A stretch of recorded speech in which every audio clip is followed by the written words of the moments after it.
Hello! Today we are talking about theories of writing and the SMCR model of communication. Let's get started.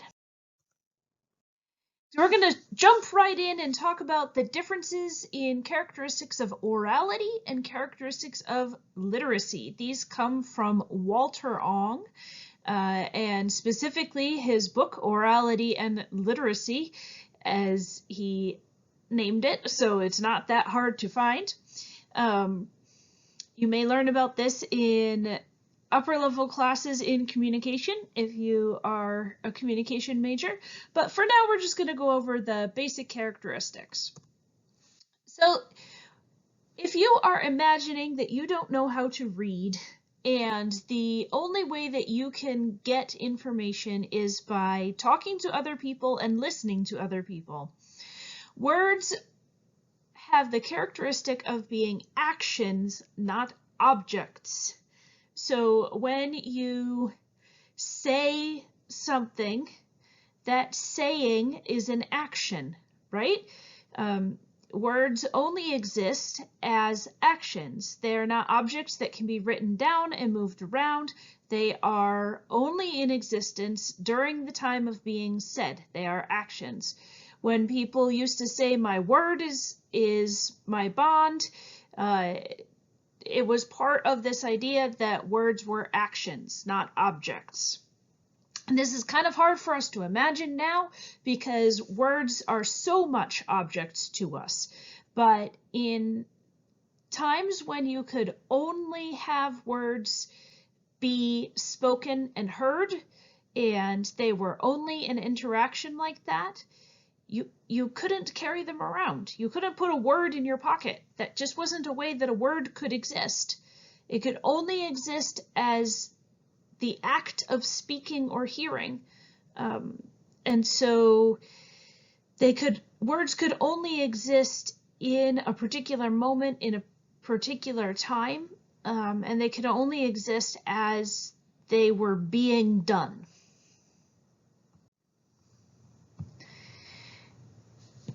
Names, likewise, were not labels that were stuck on the outsides of things, but they were kind of the embodiment of the thing, like the soul or the spirit of the thing. And this is why lots of stories hinge on the idea that if you get the real name of something, then you can control it.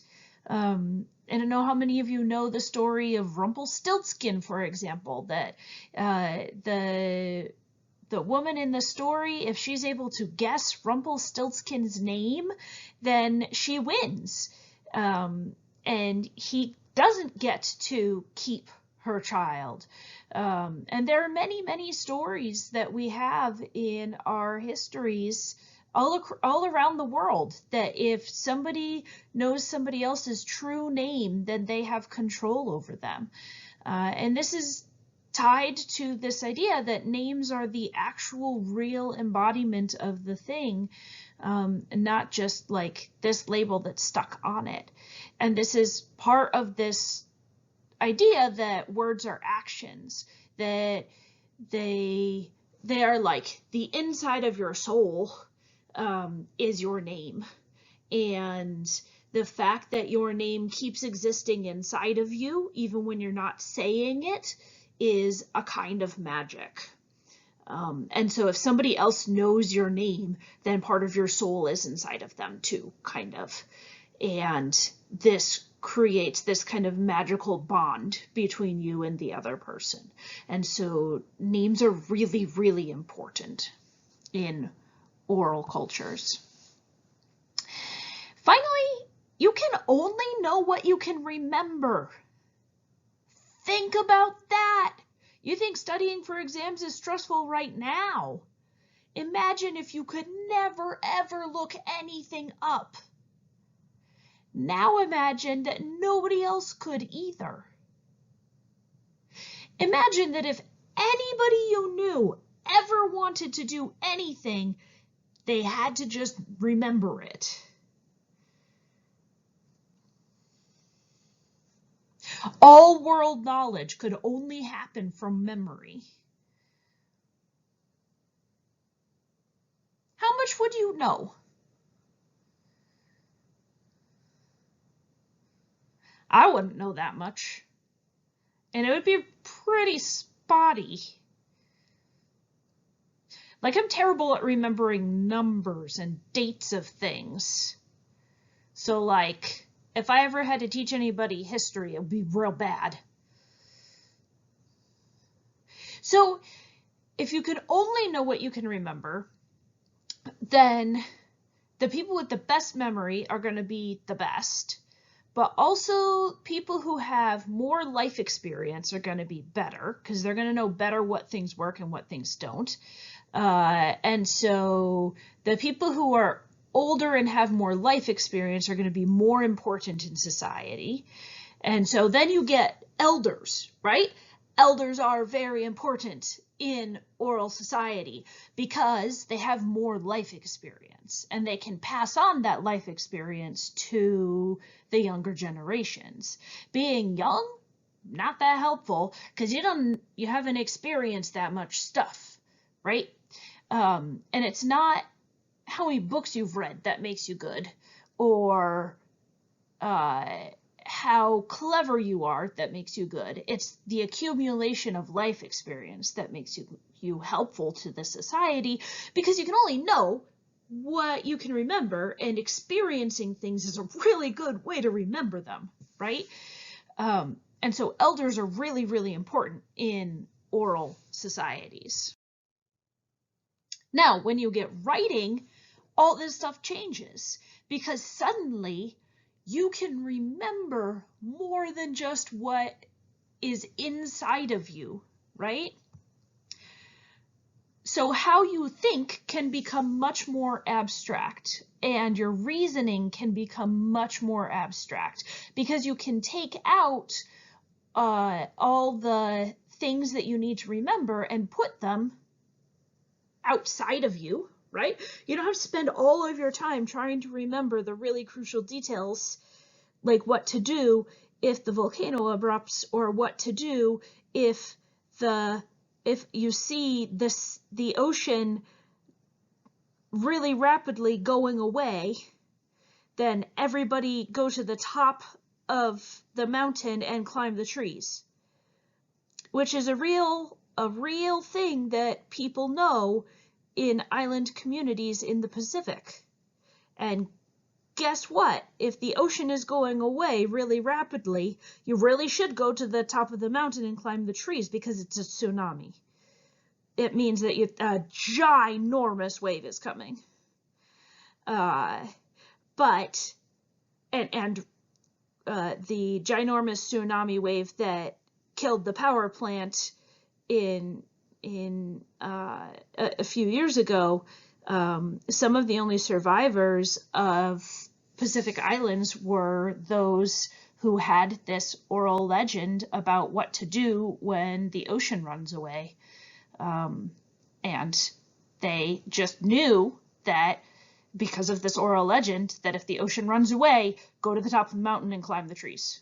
And they did, and they survived the tsunami because they had this cultural knowledge to do that, right?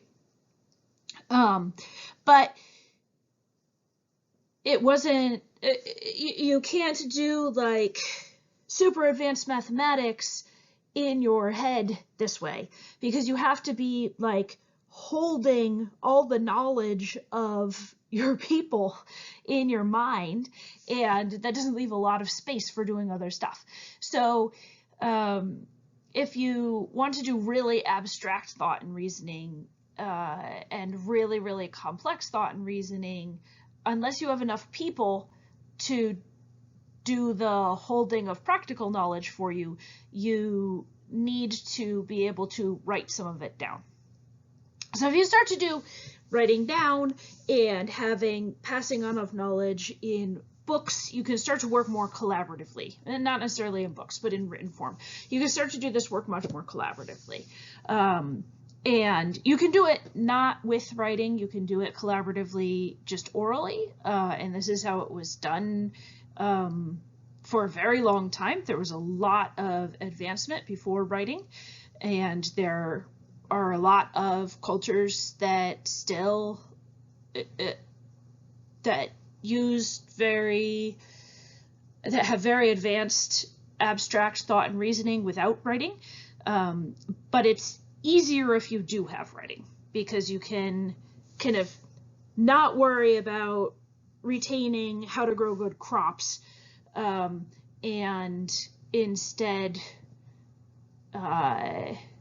write down that stuff and spend your time and your writing doing other things. And also, writing allows people to communicate and coordinate over really long distances. If I, in the past, wanted to send a message to my pal in the other city, and I wanted to make sure that they understood something, I would have to tell a messenger. I would have to tell them a message, and then they would have to go to the other city, either on foot or maybe on a horse if we had horses, or another type of animal, and then they'd have to remember exactly the thing that I said and tell it to the other person. And then if the other person wanted to respond, they would have to do the same thing, right? And this is assuming that the messenger person remembered the exact thing over the month or 2 months or 3 months or 4 months or a year that it took them to get to this other place. This isn't a very good way to do it, especially because the messenger people, like, what if somebody bought them off? What if they didn't want to take my message? What if they really were working for my rival, right? This isn't very good. Also, I have to send the message by multiple different messenger people to multiple different places if I want to coordinate. And what if they change the wording? And so different people in different cities are getting different messages. And then it's a disaster. You've all played telephone, right? And then the plan doesn't work because everybody's getting different messages. So if I can write down 12 copies of the exact same message and have it sent to my 12 allies in 12 other cities, now we got something, right? Because I know at least if the message gets through, they have the same message from me. So this changes significantly how people communicate and coordinate over long distances. And this is one of the reasons that that writing makes a really big difference in how empires work, but also just generally how people communicate once we have kind of stable writing systems. And people can know and remember and record a lot more information. Now the people who are important in society become scholars. People who can read a lot of books become really important, rather than people who have had a lot of life experiences. Not entirely, of course, but people can know and remember and record a lot more information now in books or scrolls or libraries than they can inside of their own brains, and you can do different kinds of things with that. You can synthesize, you can see patterns, and that kind of pattern finding is very different in approach than the kinds of pattern finding that you do when you are holding everything in your mind at the same time.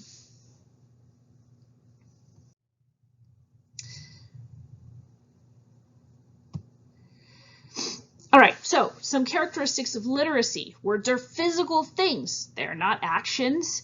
They stay still. They're not moving, right? You write a word on a page and it stays there, at least usually. They don't generally get up and move around. So we don't think of words as alive.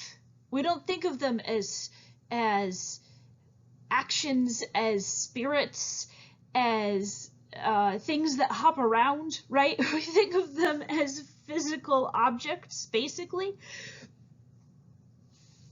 Names are labels that sort stuff, and we say, this is that, and that is this, and we put them into piles and bins, and we kind of stack things that way.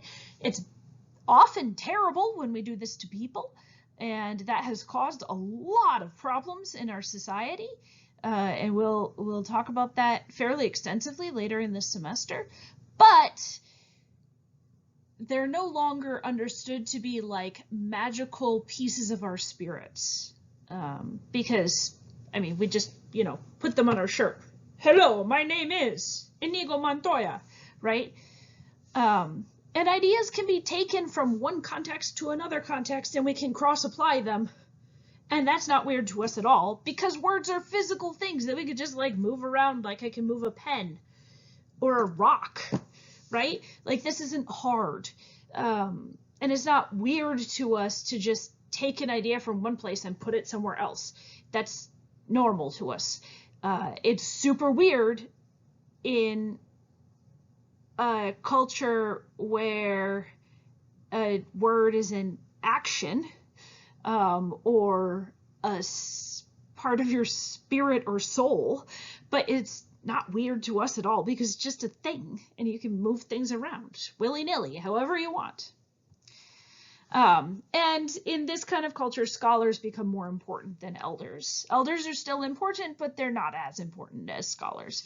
Whoever knows the most is the most important, not who has experienced the most. And so you have this kind of cultural shift towards scholars. Okay, so let's talk about some different types of writing systems. And I'm going to go through these fairly quickly.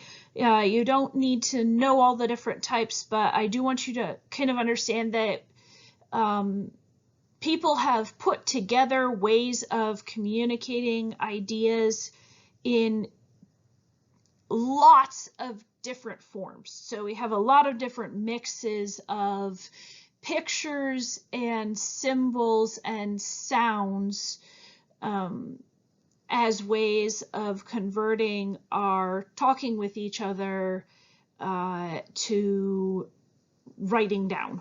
So we're going to go pretty quickly through these. I'm going to give you an example of each one, but I do want to kind of show you the diversity that there is in writing systems. So we'll start out with logographic, and in logographic writing systems, each symbol has its own idea. So they can either be very, very complex, like picture drawings. These are Mixtec logographic images. Mandarin Chinese also has a logographic writing system.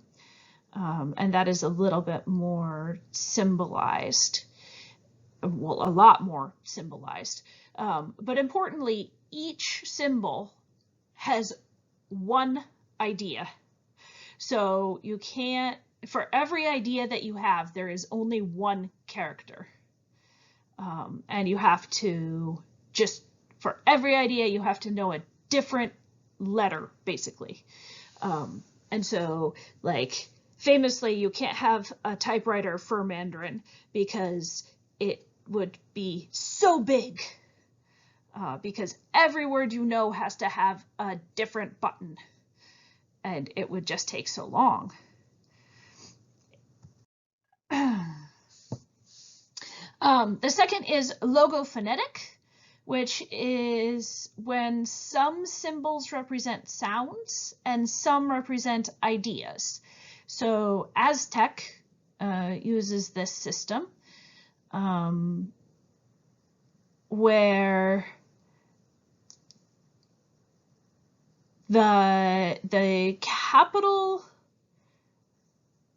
words here are ideas and the lowercase are sounds, I believe. And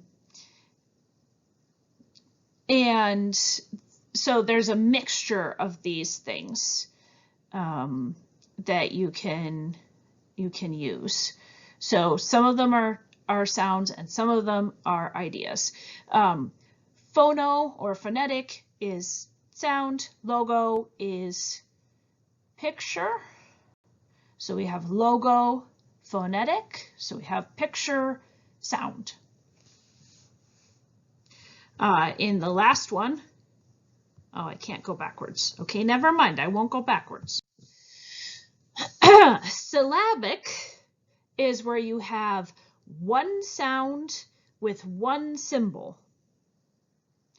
Cherokee is very famously a syllabic writing system.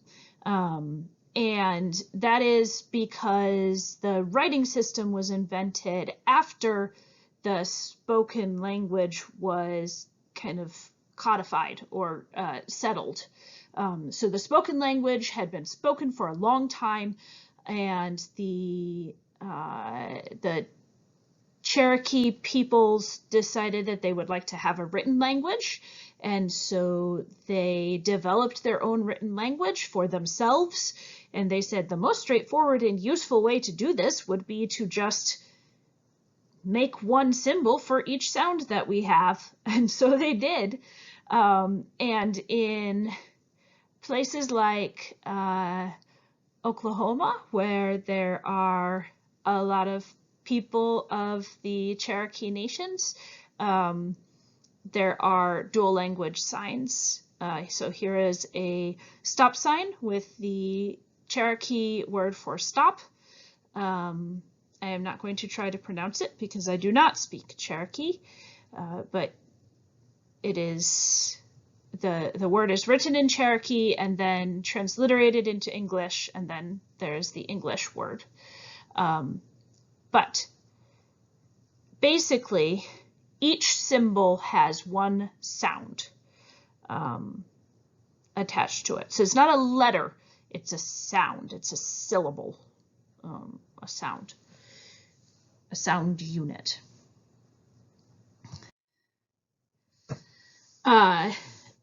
The next is consonantal alphabet.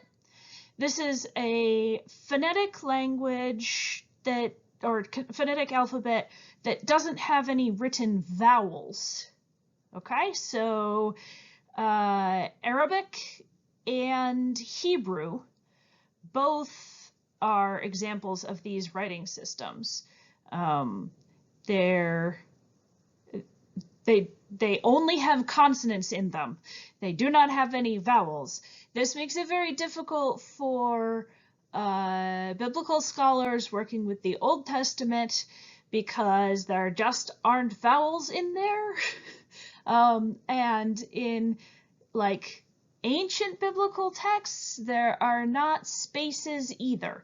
So you just have all of the consonants running together, and you have to guess where do the spaces go and also the vowels. And that's why we have some different translations between versions of particularly Old Testament texts. But yeah, they don't have vowels. It is tricky. No vowels. You gotta guess. You gotta know from context where the vowels go, which seems real hard to me, but it seems to work okay. Billions of people do it, so I guess it works all right. And then we've got syllabic alphabet, where each symbol represents both a consonant and a vowel, but when it's a vowel, there's a special mark. And in this case, you can see that the special mark is often a like a diamond or a little line. This is Tagalog. But yeah, so syllabic alphabet, each symbol represents both a consonant and a vowel. But if it's being a vowel, there's a special mark to tell you that. And we have segmental. This is an example of Cyrillic, which is used in Russia, among other places. Ukraine, I think Uzbekistan, many of the former Soviet countries use Cyrillic.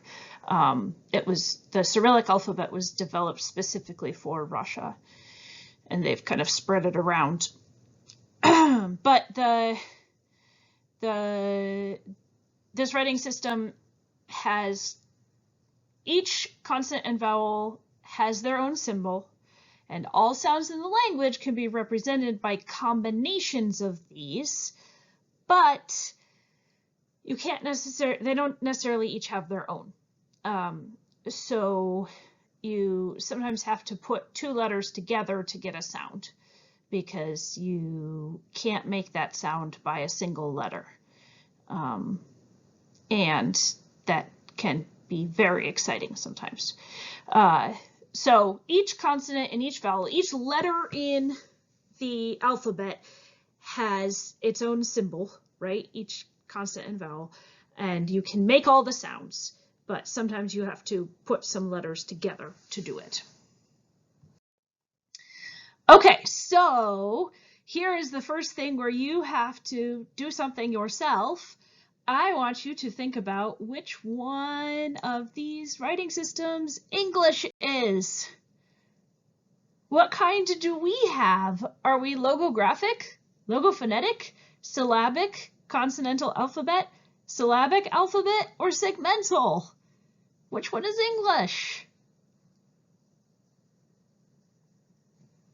I'm not going to tell you. You'll have to think about it. Now, I do want to tell you about some communicative forms that are considered to be writing, but look different than what we think of when we think of writing. This is Kipu, an example of Kipu, which is an Incan communication form that involved knotting together different colors of rope in particular patterns.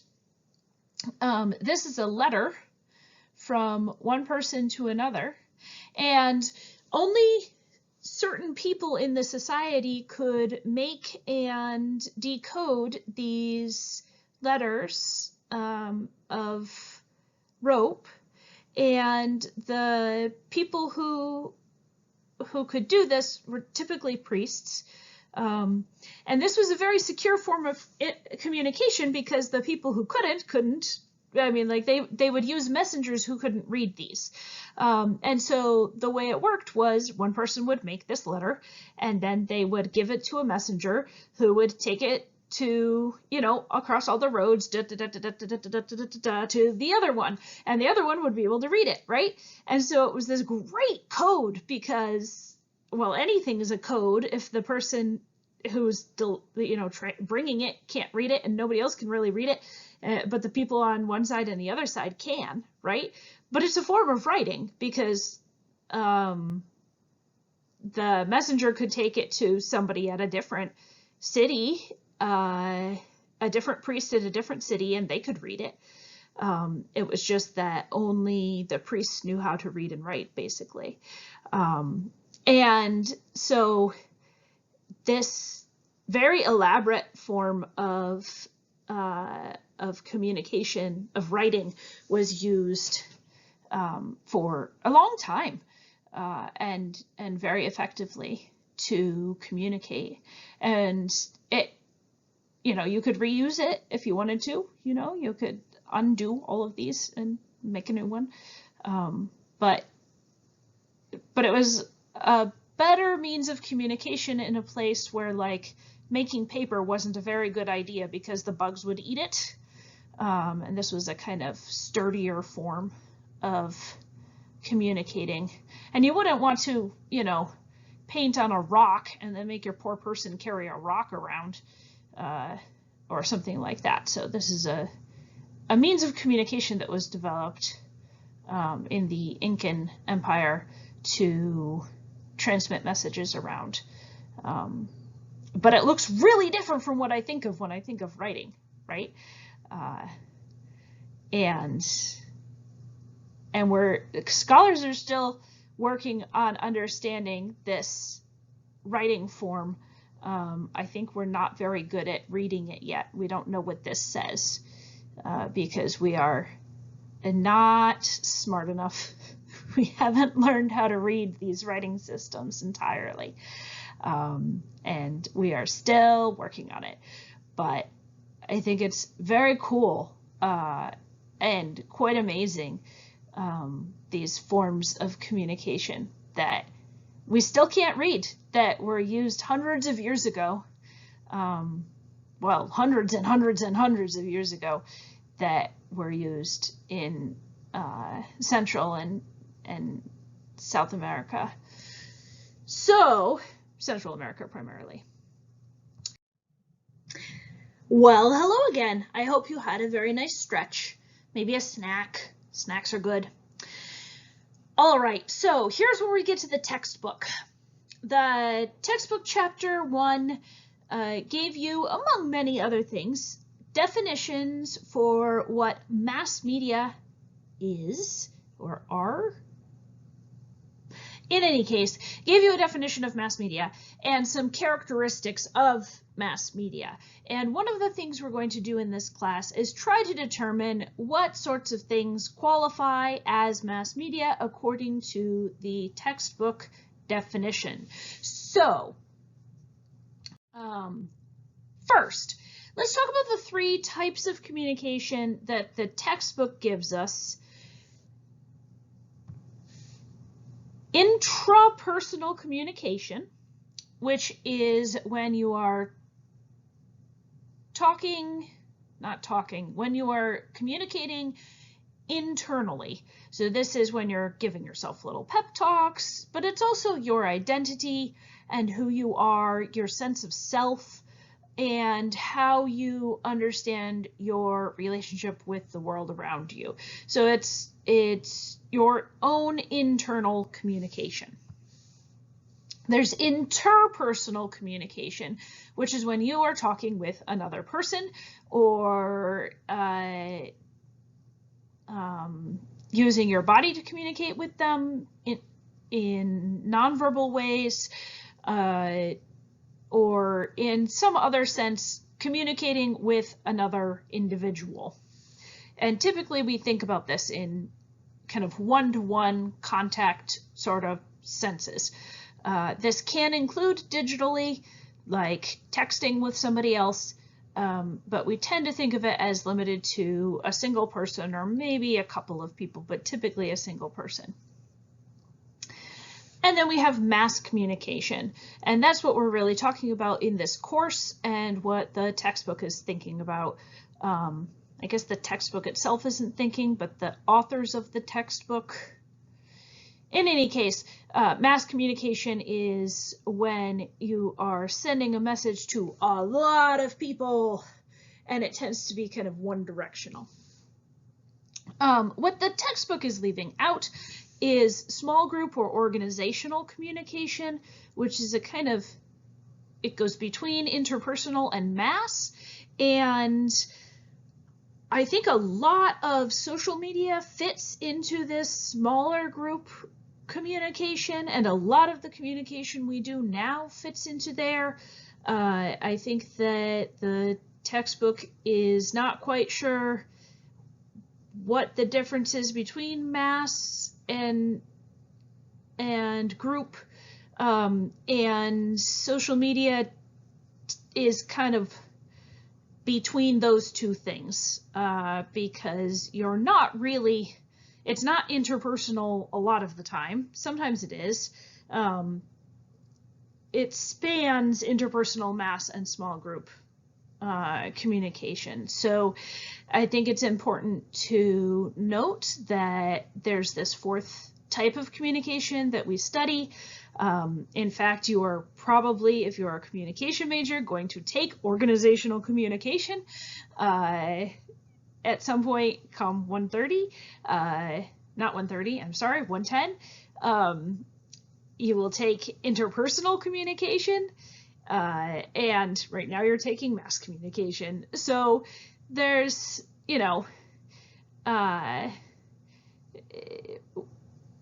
we have these classes in these categories because these are specific types of communication that we study as a field. These are ways that we think about human communication and the way that we go about trying to connect with each other. And it's different. We use different strategies. We use different approaches.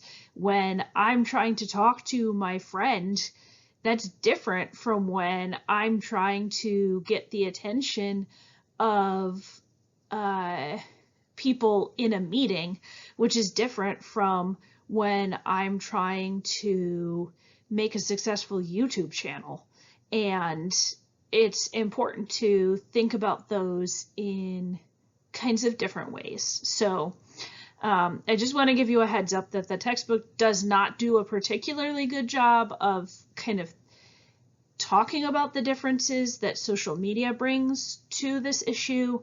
And I will try to augment what the textbook does with some more nuance and such, but please be thinking about that as we move through this part of the, as we move through this course, that social media isn't entirely mass communication.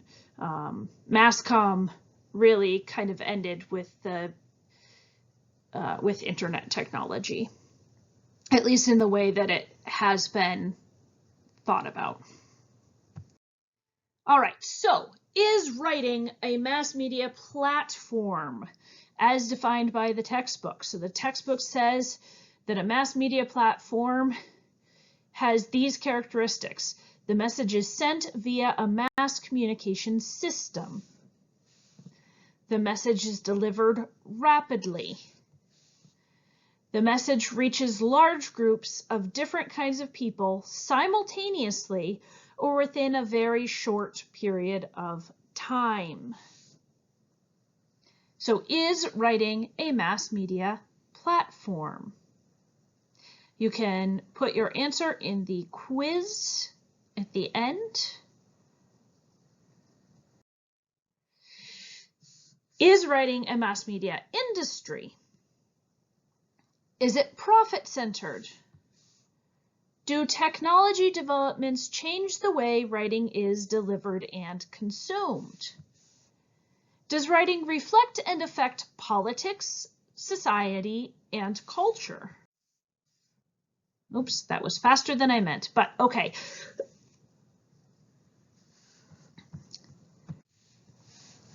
Consider these questions and put your answer in the quiz. Is writing, according to the textbook definitions, mass media, specifically a mass media platform, a mass media industry? Okay? All right, the last thing that I want to go over with you today is the SMCR model of mass communication. This was described in the textbook, and this is a foundational model that is used a lot in mass communication to explain how communication happens. So I'm going to go over this really quickly because the textbook does cover it, but I'm going to add in a little bit more detail than they do. So here's the basic SMR model: sender, message, receiver. A sender sends a message to a receiver. Ta-da! But that's not really complex enough for talking about what really happens in communication. All right, so let's add a channel in here. The sender encodes a message which is sent through a channel to a receiver who has to decode it.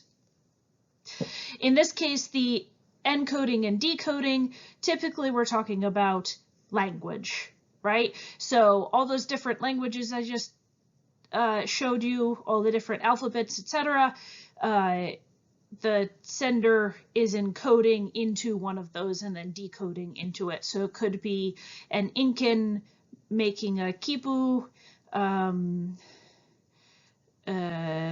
может быть, я говорите по-русски. I could be speaking to you in Russian, And then you would have to decode my Russian. If you don't know Russian, then you can't do that, but if you do, then you could. And it's sent through a channel, in this case, the interwebs. And then you receive it and you have to decode it. If we both speak English, then it works very seamlessly and you don't even notice. Usually говорить по-русски. If I speak Russian, maybe then you notice a little bit more. All right, and maybe you give me feedback, so we can add feedback to this system as well. And this is often where this model stops. But you also could add noise, and noise could be added in any part of this system. But I've just added it in here before the senders and receivers. And noise is an important part of this system because noise is anything that gets in the way of the message smoothly getting from the sender to the receiver and back again. There are different types of noise. There's physical noise, which is just stuff in the environment. This is probably what you're thinking of when you think of noise, like a lawnmower in the background, or a baby crying, or a fan that's really loud, or, you know, microphone feedback, anything like that. Physical noise. There's semantic noise, which is when you don't share the same meanings. So if you don't know a word or a definition, or you don't know the language that's being used, like when I switched into Russian, or if the words don't make sense, if the person's just kind of speaking gibberish, anything like that. Like when I try to talk to my nephew who is 3 and it makes no sense.